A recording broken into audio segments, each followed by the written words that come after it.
Masala bond കേസിൽ തനിക്ക് മാത്രമായി ഉത്തരവാദിത്തമില്ലെന്ന് ആവർത്തിച്ച് മുൻ ധനമന്ത്രി തോമസ് ഐസക്.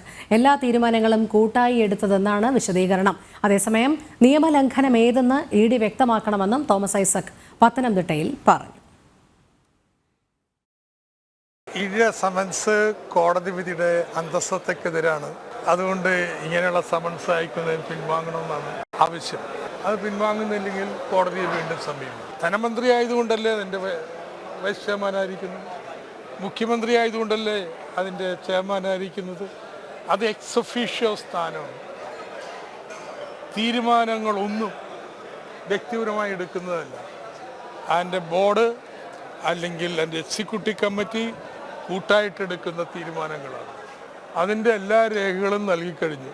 ഇതിനപ്പുറം ഒന്നും പറയാനില്ല എന്നുള്ളതാണ് ആ കത്തിൽ എഴുതിയിട്ടുള്ളത്. 1.5 വർഷം കണ്ടുപിടിച്ചിട്ടില്ലാത്ത കാര്യം ഇനിയിപ്പോൾ കണ്ടുപിടിക്കാനാ? അപ്പം അതിനെ വിളിപ്പിക്കുന്ന ഹരസ്മെൻ്റാണ്, ശുദ്ധ ഹരസ്മെൻറ്റ്. നമ്മളെ താറടിക്കാൻ വേണ്ടി ചെയ്യുന്നതാണ്. കൂടുതൽ വിവരങ്ങളുമായി പ്രശാന്ത് ശങ്കരമംഗലത്ത് ചേരുന്നു. പ്രശാന്ത്, മസാല ബോണ്ട് കേസിൽ തനിക്ക് മാത്രമായി ഉത്തരവാദിത്വമില്ല എന്ന് ആവർത്തിച്ചിരിക്കുകയാണ് മുൻ ധനമന്ത്രി തോമസ് ഐസക്. മുഖ്യമന്ത്രി ചെയർമാനായ ബോർഡ് എടുത്ത തീരുമാനമാണ്, എല്ലാ തീരുമാനങ്ങളും കൂട്ടായി തന്നെ എടുത്തതാണ് എന്നാണ് തോമസ് ഐസക് വാദിക്കുന്നത്. മസാല ബോണ്ട് കേസിൽ തനിക്ക് മാത്രമായി ഉത്തരവാദിത്തമില്ലെന്ന് ആവർത്തിച്ച് മുൻ ധനമന്ത്രി തോമസ് ഐസക്. എല്ലാ തീരുമാനങ്ങളും കൂട്ടായി എടുത്തതെന്ന വിശദീകരണം. അതേസമയം നിയമലംഘനം ഏതെന്ന് ഇഡി വ്യക്തമാക്കണമെന്നും തോമസ് ഐസക് പത്തനംതിട്ടയിൽ പറഞ്ഞു. അതിനു മുൻപായിരുന്നു തോമസ് ഐസക് തന്റെ നിലപാട് വ്യക്തമാക്കിയത്. ഇഡിക്ക് മുൻപിൽ 2 തവണയും ഹാജരാകാതിരുന്ന തോമസ് ഐസക് മുഖ്യമന്ത്രി ചെയർമാനായ ബോർഡാണ് മസാല ബോണ്ടിൽ തീരുമാനമെടുത്തത്, കൂട്ടായ തീരുമാനമായിരുന്നു എന്നുള്ള രീതിയിലുള്ള പരാമർശമാണ് നടത്തിയത്. വിവരങ്ങളുമായി പ്രശാന്ത് ശങ്കരമംഗലത്ത് ചേരുന്നു. പ്രശാന്ത്, വിശദാംശങ്ങൾ. തീർച്ചയായും രോഹിണി, ഇഡിക്ക് കൊടുത്ത കത്തിൽ പറഞ്ഞ അതേ മറുപടിയാണ് ഇന്ന് മാധ്യമങ്ങളെ കണ്ടപ്പോഴും തോമസ് ഐസക് പ്രതികരിച്ചത്.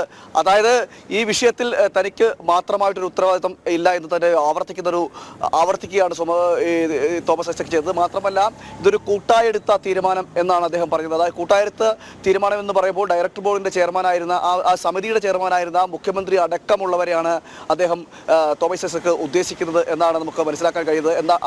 അതായത് മുഖ്യമന്ത്രി അടക്കമുള്ളവർ ചേർന്ന് കൂട്ടായി എടുത്തൊരു തീരുമാനമാണ് ഇത്തരത്തിൽ മസാല ബോണ്ടുമായി ബന്ധപ്പെട്ട വിഷയം എന്നതാണ് തോമസ് ഐസക് പറയുന്നത്. അതുകൊണ്ട് തന്നെ തനിക്കെതിരെ മാത്രം അന്വേഷിക്കുന്നതിൽ അന്വേഷണം നടക്കുന്നത് ഒരു രാഷ്ട്രീയ പ്രേരിതമെന്നും ഈ തോമസ് ഐസക് പറയുന്നുണ്ട്. അതായത് ഇഡിയെ കൂടി ഇതിൽ വിമർശിക്കുന്ന സാഹചര്യം കൂടിയുണ്ട്. ഇപ്പോൾ നടക്കുന്ന ഈ അന്വേഷണങ്ങൾ അല്ലെങ്കിൽ ഇഡിയുടെ ചോദ്യം ചെയ്യലിനുള്ള സമൻസ് അയക്കുന്ന നടപടികളെല്ലാം ഒരു രാഷ്ട്രീയ പ്രേരിതം എന്നും തോമസ് ഐസക് പറയുന്നുണ്ട്. എന്നാൽ ആദ്യം പറഞ്ഞ അതേ നിലപാടിൽ നിന്ന് ആ നിലപാട് തിരുത്തുവാൻ അദ്ദേഹം തയ്യാറാകുന്നുമില്ല, അല്ലെങ്കിൽ തിരുത്തുവാനല്ല, അതേ നടപടി അല്ലെങ്കിൽ ആ നിലപാട് ആവർത്തിക്കുക കൂടിയാണ് അദ്ദേഹം ചെയ്തത്. അതുകൊണ്ട് തന്നെ മനസ്സിലാക്കണം, ഈ കേസുമായി ബന്ധപ്പെട്ട് കൂടുതൽ പേർക്ക് ഇതിൽ ഉൾപ്പെട്ടിട്ടുണ്ട്. മസാല ബോണ്ട് പ്രശ്നത്തിൽ കേവലം തോമസ് ഐസക് മാത്രമല്ല, കൂടുതൽ പേർ ഇതിനകത്ത് ഉൾപ്പെട്ടിട്ടുണ്ട് എന്ന് തന്നെയാണ് അദ്ദേഹത്തിന്റെ വാക്കുകളിലൂടെ നിന്ന് നമുക്ക് വായിച്ചെടുക്കാൻ കഴിയുന്നത്. മാത്രമല്ല, ഇതിൽ മുഖ്യമന്ത്രി അടക്കമുള്ളവരുടെ പങ്കും ഉണ്ട് എന്ന് കൂടി അദ്ദേഹം വ്യക്തമാക്കുകയും കൂടി ചെയ്യുന്നുണ്ട്. എന്തായാലും ഇതുമായി ബന്ധപ്പെട്ട് ഇനി കൂടുതൽ വിവരങ്ങൾ പുറത്തു വരേണ്ടിയിരിക്കുന്നു, മറ്റു പ്രതികരണങ്ങളെല്ലാം വരേണ്ടിയിരിക്കുന്നു. തോമസ് ഐസക് അദ്ദേഹത്തിന്റെ പ്രതികരണത്തിൽ ഉറച്ചു നിൽക്കുന്നു എന്നാണ് ഇപ്പോൾ ഏറ്റവും എടുത്തു പറയേണ്ടതായിട്ടുള്ള ഒരു കാര്യം എന്ന് പറയുന്നത്. ആദ്യം ഇഡിക്ക് എങ്ങനെയാണോ കത്ത് കൊടുത്തത്, ആ കത്തിൽ മറുപടി കൊടുത്തത്, ആ മറുപടിയിൽ പറയുന്ന കാര്യങ്ങൾ തന്നെയാണ് അദ്ദേഹം ആവർത്തിക്കുക കൂടി ചെയ്തത്. ഇന്ന് മാധ്യമങ്ങളെ കണ്ടപ്പോഴും അത് തന്നെയാണ് ആവർത്തിച്ചത്. മറ്റൊരു കാര്യമാണ് നേരത്തെ ഞാൻ പറഞ്ഞതുപോലെ, ഇതിനെ ഒരു രാഷ്ട്രീയ പ്രേരിതം എന്ന് ആക്കി തീർക്കുവാനുള്ള ശ്രമവും കൂടി നടക്കുന്നുണ്ട് എന്നാണ് നമുക്ക് മനസ്സിലാക്കാൻ കഴിയുന്നത്. അതായത് ഇത് ഇപ്പോൾ നടക്കുന്ന ഈ ഇഡിയുടെ എല്ലാ നീക്കങ്ങളും രാഷ്ട്രീയ പ്രേരിതം എന്ന് പറഞ്ഞുകൊണ്ട്, അല്ലെങ്കിൽ ഒരു കമ്മ്യൂണിസ്റ്റിനെ അല്ലെങ്കിൽ ഒരു ഇടതുപക്ഷ വേട്ടയാടൽ എന്ന് വരുത്തി തീർത്തിക്കൊണ്ട് ഇതിനെ ആ ഒരു രീതിയിലേക്ക് മാറ്റിയെടുക്കുവാനുള്ള ഒരു തീരുമാനവും കൂടി നടക്കുന്നുണ്ടെന്നാണ് ഇപ്പോൾ നമുക്ക് മനസ്സിലാക്കാൻ കഴിയുന്നത്. അതിൻ്റെ കൂടി ഭാഗമായിട്ടാണ് വേണം ഇത്തരത്തിലൊരു പ്രതികരണം എന്നും പറയുന്നത്. തന്നെ അറസ്റ്റ് ചെയ്യുന്നതിൽ തനിക്ക് പേടിയില്ല, വേണമെങ്കിൽ അറസ്റ്റ് ചെയ്തുകൂട്ടെ എന്നും പ്രതികരിക്കുന്നു. തനിക്ക് പറയാനുള്ളതെല്ലാം പറഞ്ഞു കഴിഞ്ഞു. ഇതിൻ്റെ ഈ മസാല ബോണ്ടുമായി ബന്ധപ്പെട്ട തെളിവുകളെല്ലാം തന്നെ ഇഡിക്ക് മുന്നിൽ ഹാജരാക്കി കഴിഞ്ഞിരിക്കുന്നു. അതുകൊണ്ട് തനിക്ക് അറസ്റ്റിൽ ഭയപ്പാടില്ല എന്നതൊക്കെ പറയുന്നുണ്ട്.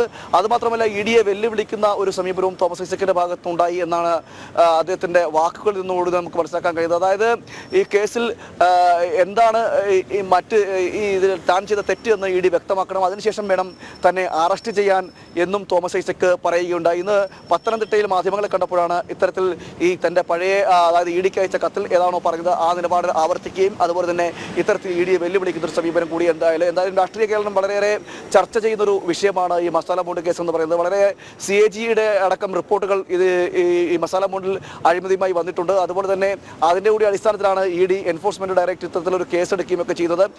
അതിലേക്കാണ് ഇപ്പോൾ മുഖ്യമന്ത്രിയുടെ പേര് കൂടി അല്ലെങ്കിൽ ആ സമിതിയിൽ ഉണ്ടായിരുന്നവരുടെയൊക്കെ പേര് കൂടി ഇപ്പോൾ സമിതിയിൽ ഉണ്ടായിരുന്നവരെ കൂടി ചേർത്തുകൊണ്ട് തോമസ് ഐസക്കിന്റെ ഒരു പ്രസ്താവന കൂടി അല്ലെങ്കിൽ ഒരു പരാമർശം കൂടി വന്നിരിക്കുന്നത്. ഇത് രാഷ്ട്രീയ കേരളം വളരെ ചർച്ചയോടെ കാണുന്ന ഒരു വിഷയമാണ്. ഭാവിയിൽ അല്ലെങ്കിൽ ഈ കേസിന്റെ മുൻഗതികൾ വരുന്ന കാലഘട്ടത്തിൽ അതായത് ഈ കേസിന്റെ അന്വേഷണവുമായി ബന്ധപ്പെട്ടുള്ള നീക്കങ്ങൾ നടക്കുന്ന സമയത്ത് തോമസ്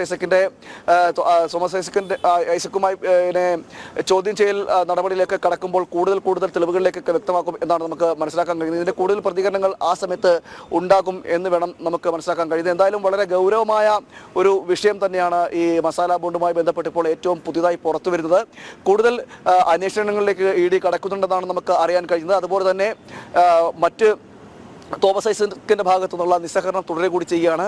ഇത്തരത്തിൽ നിസ്സഹകരണം തുടരുന്ന സാഹചര്യമുണ്ടായാൽ ചിലപ്പോൾ അറസ്റ്റ് നടപടിയിലേക്ക് കടക്കുവാനും ഇ ഡി തയ്യാറാക്കും എന്നാണ് ഇപ്പോൾ നമുക്ക് മനസ്സിലാക്കാൻ കഴിയുന്നത്. എന്തായാലും ഇത് മസാല ബോണ്ട് കേസ് ഇവിടെ കൊണ്ട് അവസാനിക്കുന്നതല്ല എന്നാണ് ഇതിൽ നിന്നിപ്പോൾ നമുക്ക് മനസ്സിലാക്കാൻ കഴിയുന്നത്. വരും ദിവസങ്ങളിലും ഇതുമായി ബന്ധപ്പെട്ടുള്ള കൂടുതൽ പ്രതികരണങ്ങൾ ഉണ്ടാകും, അല്ലെങ്കിൽ കൂടുതൽ ഈ അപ്ഡേഷൻസുകൾ കൂടുതൽ ഈ മസാല ബോണ്ട് കേസുമായി ബന്ധപ്പെട്ടുണ്ടാകാനുള്ള സാധ്യതയും ഉണ്ട് എന്നാണ് ഇപ്പോൾ നമുക്ക് മനസ്സിലാക്കാൻ കഴിയുന്നത്. മാത്രമല്ല മുഖ്യമന്ത്രി കൂടി ഇതിലേക്ക് ഉൾപ്പെടുത്തിയതുകൂടി ഇതിന്റെ വ്യാപ്തി വളരുകയാണ്, കേസിന്റെ കൂടി വ്യാപ്തി വളരുകയാണ്. അപ്പോൾ ഇതിൽ ആരൊക്കെയാണ് ഇനി പങ്കാളികളായിട്ടുള്ളത് അത് കൂടുതൽ ഇ ഡിയുടെ അന്വേഷണ പരിധിയിലേക്ക് വരും. അതായത് മുഖ്യമന്ത്രി കൂടി ഇതിൽ ഉൾപ്പെടുത്തിക്കൊണ്ട് വരുമ്പോഴേക്കും മറ്റ് ആരൊക്കെ ഉൾപ്പെട്ടിട്ടുണ്ട്, അതുപോലെ തന്നെ ഇതിന്റെ ഒരു വശം എന്ന് പറയുന്നത് ഈ CAG റിപ്പോർട്ടിൽ പറയുന്നത് ഇത് ഒരു വളരെ വിശാലമായിട്ട് ഇതിനൊരു CAG-യുടെ റിപ്പോർട്ടിൽ പറയുന്നുണ്ട്.